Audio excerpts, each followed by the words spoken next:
UKLO 1 year masters. No IELTS required up to 5 years visa. High visa success rate. అక్కడ అమరావతి ముఖ్యమంత్రి నా boss అయ్యాడు. ఈయన ముఖ్యమంత్రి కాగానే ఫస్ట్ చంద్రబాబు నాయుడు ముఖ్యమంత్రి కాగానే పాత బకాయి ఒకటి ఉండే 2500 కోట్లది తెలంగాణ వాళ్ళకి ఇవ్వాల్సింది. కేసీఆర్ ఇవ్వలే. రాగానే 2 నిమిషాలు ఈయన డైవర్ట్ చేసిండట 2400 కోట్లు. ఇన్స్టాల్మెంట్ బేసిస్లు ఇవ్వచ్చు. అసలు నువ్వే అప్పులలో ఉన్నావు, నీకు రూపాయి లేదు.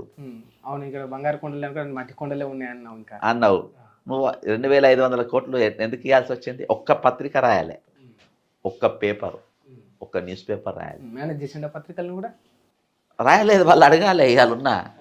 ఇవాళున్న పేపరు పత్రిక యాజమాన్యాలను అడగాలి ఎందుకు రాయలేదు. ఎవరు రాయలే. కాబట్టి ఈరోజు కానీ అంటే ఒకవేళ సరే అన్న, ఇవన్నీ కూడా బాగానే ఉన్నాయి, కానీ పూర్తి స్థాయిలో ఇట్లా దీనికి మేలు చేయడం వల్ల ఆంధ్రప్రదేశ్ కావచ్చు, చంద్రబాబు కావచ్చు, రానున్న రోజులలో రాజకీయంగా రేవంత్ రెడ్డికే నష్టం కదా అన్న. మరి బ్రదర్, ఇది నాది అయితే కదా. నేను ఏమన్నా కాంగ్రెస్ పెట్టా? నేను బీజేపీకి పోయినా, బీఆర్ఎస్కి పోయినా, టీడీపీకి పోయినా, పుట్టింది మాత్రం తెలంగాణనే కదా. తెలంగాణ నెక్స్ట్ వేరే పార్టీ పెట్టుకుంటా. ఇవాళ నాకు రూపాయలు బొచ్చడు ఉన్నాయి. నేను ఎవరికి లాయల్ కాదు. నేను నా స్వార్థం కోసం నేను ఏమన్నా చేస్తా. బ్రదర్, నీవు ఒక 4 ముఖ్యమంత్రిని తీసుకో. డోన్లా కోట్ల విజయభాస్కర్ రెడ్డి గారిని తీసుకో, పులివెందుల వైఎస్ రాజశేఖర రెడ్డి గారిని తీసుకో, మదనపల్లి కిరణ్ కుమార్ రెడ్డిని. ఎవ్వరు కూడా వాళ్ళ సొంత అసెంబ్లీలో ఎవ్వరు గెలుక్కోలే. ఈరోజు ఈయన గెలుకుడు కాదు, మొత్తం కట్టెబెట్టి మొత్తం ఎక్కడెక్కడ తిప్పొదిలేసిండు. ఇవాళ వాళ్ళు అరే తురే అని తిట్టే కాడికి తీసుకొచ్చి నాది వదిలేసి మట్టెట్టి పోసే కాడికి తెచ్చాను. నీ సొంత నియోజకవర్గంలో నేను ఈ మాట నువ్వు పోటీ చేద్దాం రాజీనామా చేయన్నా చూసినావా? ఎప్పుడైతే ఈ 144 సెక్షన్ పెట్టిందో నేను అప్పుడన్నా, దీపావళి రోజు లోకేష్ గారు ఉన్నాడు, రేవంత్ రెడ్డి, నీకు దమ్ముంటే నీ ఊరికి పోయి 4 పటాకులు కాల్చిరా. ఎందుకంటే ఫార్మా అనేది రగులుతుందని ఎప్పుడో చెప్పింది నేను. మొన్న కాదు, ఫార్మా ఇంటర్నల్గా రగులుతుంది. ఏ టైంలో అయినా విస్ఫోటం కావచ్చు, నీ మీద పెద్ద తిరుగుబాటు కావచ్చు. నేను అబద్ధం చెప్తే దమ్ముంటే రాజీనామా చేసి ఇద్దరం పోటీ. ఇవాళ కూడా కట్టుబడి ఉన్నా.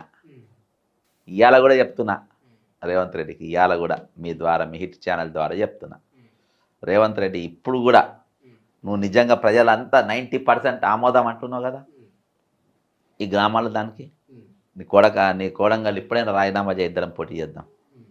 నాకెవరొద్దు, నీ తరపున నీ సిండికేట్ అంతా ప్రచారం చేసుకో. బండి సంజయ్, కిషన్ రెడ్డి, చంద్రబాబు నాయుడు, పవన్ కళ్యాణ్, కేటీఆర్, కల్వకుంట్ల కవిత,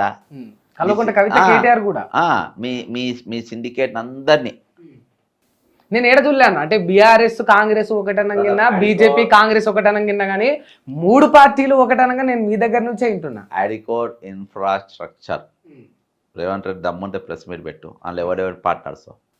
అడికోర్ ఇన్ఫ్రాస్ట్రక్చర్ ఈ కంపెనీలో ఎవడెవడు పార్ట్నర్ చెప్పు రేవంత్ రెడ్డి.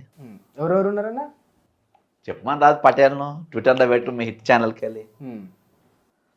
రేవంత్ రెడ్డి, కల్వకుంట్ల కవిత, విందుల మందుల, సూదిని సృజన్ రెడ్డి, మొన్న కేటీఆర్ ప్రెస్ మీట్ పెట్టిన చూసినావా? ఆయన కూడా ఉన్నారు. అక్క 4 పార్ట్నర్స్ అందులో. అడికోర్ ఇన్ఫ్రాస్ట్రక్చర్ అదే అండి బ్రదర్. వీళ్ళందరూ ప్రచారం రమ్మని. మరి నిజంగా వీళ్ళు ఒకటే అయితే ఇంత ఉంటే మరి బయటకి ఇంతగానం ఎందుకన్నా? ఏ డ్రామాలు అంత నువ్వు కొట్టినట్టు చేయని, ఏడిచినట్టు చేస్తా. నేను కాళేశ్వరం డిస్టర్బ్ చేసినా? మరి ఇప్పుడు పోయి అడిగి పోయి పర్యటన చేసి చూసి వస్తారు కదా. కాళేశ్వరం పోయి డిస్టర్బ్ చేసినా నేను? రేవంత్ రెడ్డి చేయలే కదా. డిస్టర్బ్ చేసి ఆపిండా? ఒక ఊరని ఆపిండా? ఓకే బ్రదర్, హైకోర్టులో కేసు ఇవాళ నా కాళేశ్వరం నాదే, ఇంకా లైవ్లు ఉన్నది. ఓకేనా? టీజీపీఎస్ నాదే, హైకోర్టు నడుస్తుంది. దళిత బంధు నాదే. ఇట్లా నువ్వు ఏ పిటిషన్ తీసుకో, ధరణి నాదే.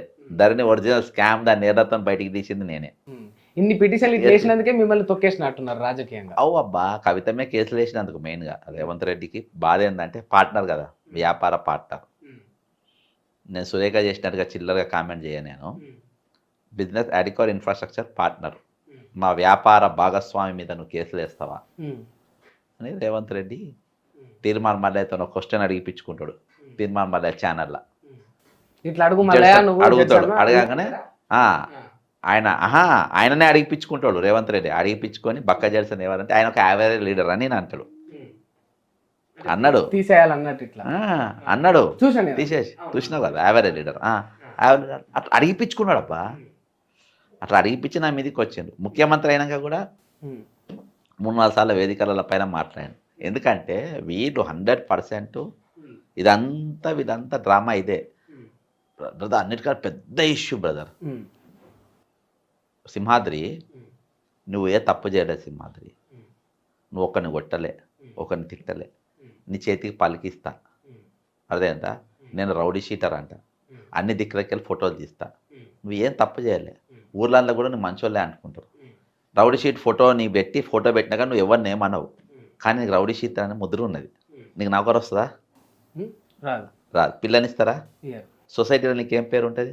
రౌడీ అని కానీ నువ్వు ఎవరిని కొట్టలే, ఈగని కూడా చంపలే. రౌడీ అనే ముద్ర. ఇవాళ హైదరాబాద్కి ఆ షీట్ పడ్డది. ఉమ్, హైదరాబాద్ ఆత్మగౌరవ తెలంగాణ రాజధానికి ఆ షీట్ పడ్డది. ఉమ్, ఆ షీట్ పడ్డది. ఇంకా నేను బాగా అర్థం కానీ నీకు అట్లా చెప్పిన. అర్థం. ఉమ్, ఇవాళ నేను ఏమనలే, అయినా కానీ అంటున్నాను. ఇవాళ వీళ్ళు ఎవరు మాట్లాడతారంటే ఏంది? ఉమ్, నేను వీళ్ళందరినీ బ్రదర్ పరిశోధించిన తర్వాత నేను ఏ పార్టీలో పోవద్దని డిసైడ్ అయినా. తెలంగాణ ప్రజలు మామూలు అప్రమత్తం కాదు, పూర్తి అప్రమత్తంగా ఉండి. ఉమ్. ఏ పార్టీలో లేకుంటే సర్వైవ్ కాగలుగుతారా? అవసరం లేదు బ్రదర్. ఇవాళ మీరు డిఫరెంట్గా ఇవాళ తెలంగాణ ప్రజలు తక్షణం చేయాల్సిన అవసరం ఏంటంటే, ఈరోజు ప్రజాస్వామ్య పేరు పైన కొనీలు జరుగుతున్నాయి తెలంగాణలో, ఉమ్. ఖననాలు జరుగుతున్నాయి, పేదరికం పెంచుతున్నారు. తెలంగాణ ఏర్పడ్డాక బ్రదర్ అందరు ఇట్లా చెప్పేటోళ్ళే అన్న. రాజకీయంగా సర్వైవ్ కానికి మొదట్లో ప్రతి ఒక్కరు ఇట్లా చెప్పేటోళ్ళే. నాలుగే స్పెషల్ గా బక్కా జడ్సన్ గారిని ఎందుకు నమ్మాలనే క్వశ్చన్ కూడా ఉంటది కదా జనాలకు. మరి నేను చెప్తుంటావా, రూలింగ్ గవర్నమెంట్ ఉన్నాక నేను కష్టపడితే ఇవాళ నేను ఏ మంత్రులు పోయినా నన్ను గుర్తుపడతారు. నేను కష్టపడి తెచ్చిన తెలంగాణ నాకు అవకాశం ఇచ్చింది పార్టీ. చిన్నారెడ్డి మా ఇంటికి వచ్చింది, ఇంట్లోకి సస్పెండ్ చేసే ముందు కూడా. రూలింగ్ గవర్నమెంట్ వచ్చి ఎవడన్నా అవలగాడు పార్టీ వదిలేసిపోతాడా? వాడు అవలగాడు అయితేనే పోతాడు. మిమ్మల్ని పంపించారు, నా దగ్గరకు వచ్చి అవకాశం ఇచ్చింది నాకు. పంపుడు ఇంటికి వచ్చిండు, జడ్సన్ జర తగ్గు అని అన్నాడు. నువ్వు సస్పెండ్ చేసుకుని తగ్గుమన్నారు. తగ్గమంటే దాని ఎవరి దగ్గర అది వేరే ఆఫర్స్ నేను మాట్లాడదామంటే ఉంటుంది. నేను మొదటికే ఛాన్స్ ఇవ్వలే కదా. ఫస్ట్ లైన్లోనే ఫస్ట్ లైన్లోనే కొట్టేసిన. ఒకటే అడిగింది నేను, ఆయన యూ గో హెడ్ అన్న, మీరేం చేయాలన్నా చేసుకోండి అని చెప్పిన. చేసుకొని నాకు ఇబ్బంది లేదన్న. నాకు ఇష్యూస్ ఇంపార్టెంట్. నన్ను నమ్మి చాలామంది వస్తారు. రాజకీయంగా బ్రదర్ నన్ను వీళ్ళు ఎవరు అందుకోలేరు. నేను వేరే తీరుగా ప్రజలను నమ్మించి మోసం చేయాల్సిన అవసరం కూడా నాకు లేదు. నేను ఏమైనా ఎక్స్పెక్ట్ చేస్తే నేను ఇది చేయాలి.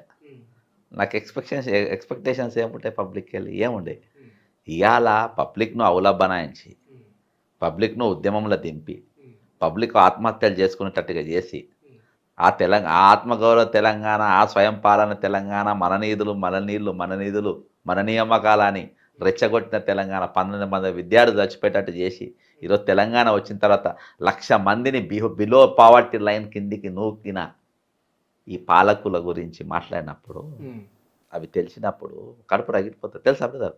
తెలంగాణ ఏర్పడంగా, తెలంగాణ రాకముందు ఎవరి నౌకర్లు అమ్ముడు పోలే. గుర్తుపెట్టుకో, ఉమ్మడి ఆంధ్రప్రదేశ్లో గ్రూప్ 1 కానీ గ్రూప్ 2 కానీ ఏ పోస్టులు అమ్ముడు పోలే.